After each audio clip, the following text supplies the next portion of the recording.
Good morning, my brothers and sisters. Welcome to episode 131 of Be With Me. You're not going to like this podcast. This podcast is going to make you angry. And being here and being with me morning after morning requires great courage, because we're going to ask a question today. Do you have a problem?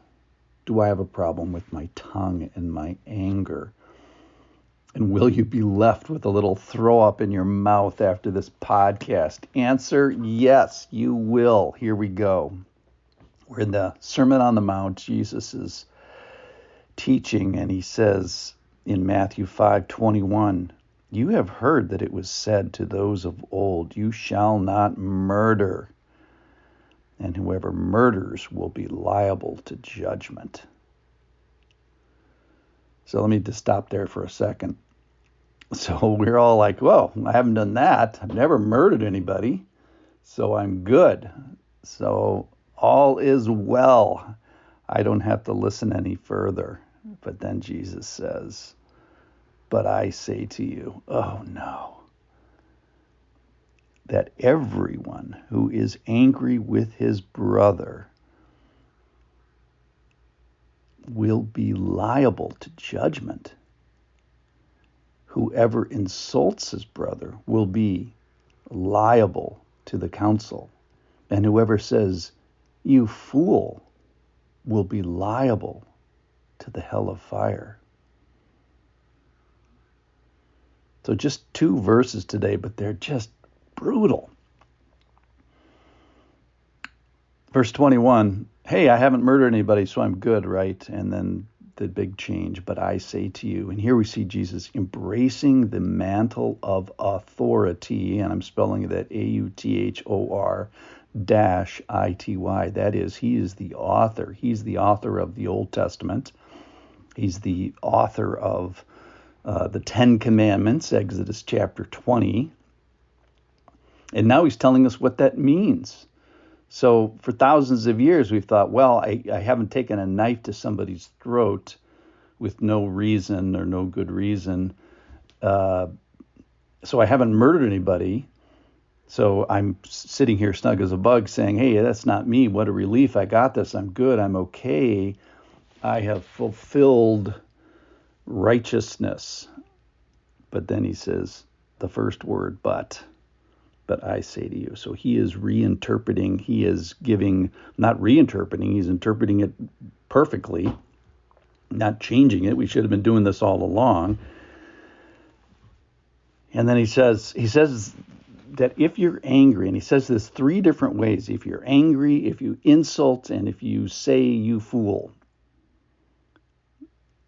And then he says you're liable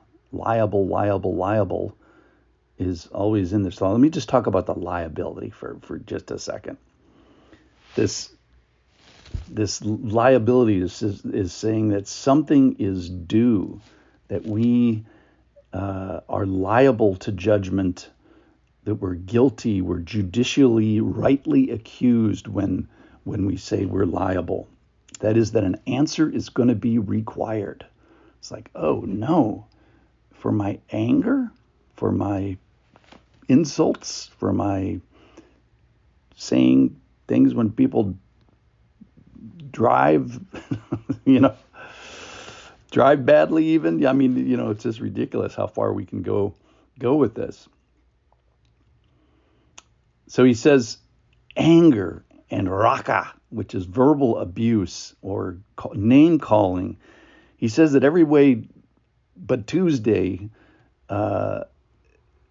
that we're not supposed to miss. We are not supposed to be angry people. And so we say, hey, wait, that's just the way I am. But no, he says there's going to be a judgment.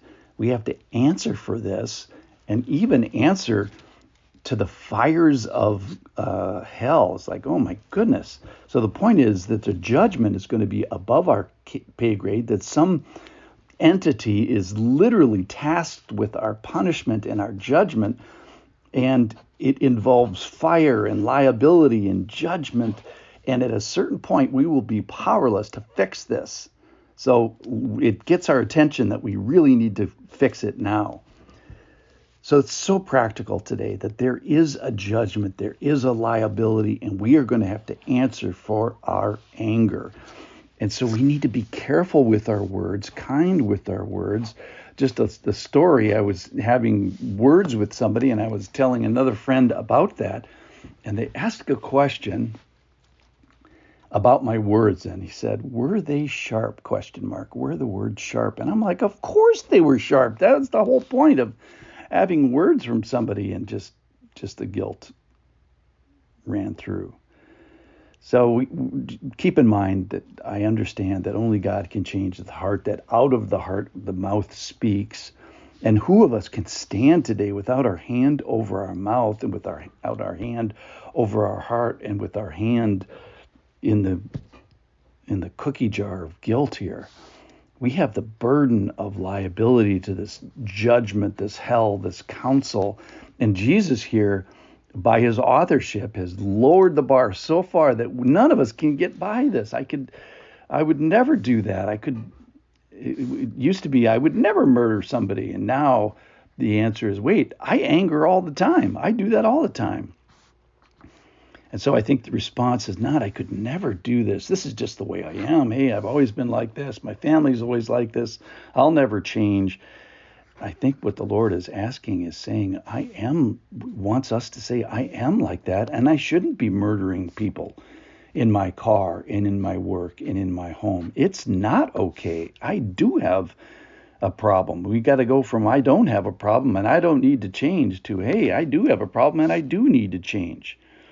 There's a certain point, and this is the threat of the passage, is you will be powerless. There will be a judgment coming, but we do have power now. So the charge is, let's make today an angerless, verbally pure day. I want to leave you with one verse from Proverbs 15.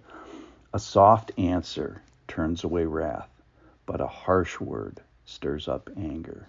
So Lord, help me to see it, help me to hear it, help me to look at it soberly, help me to condemn it now, help me to change my heart, help me to change my tongue.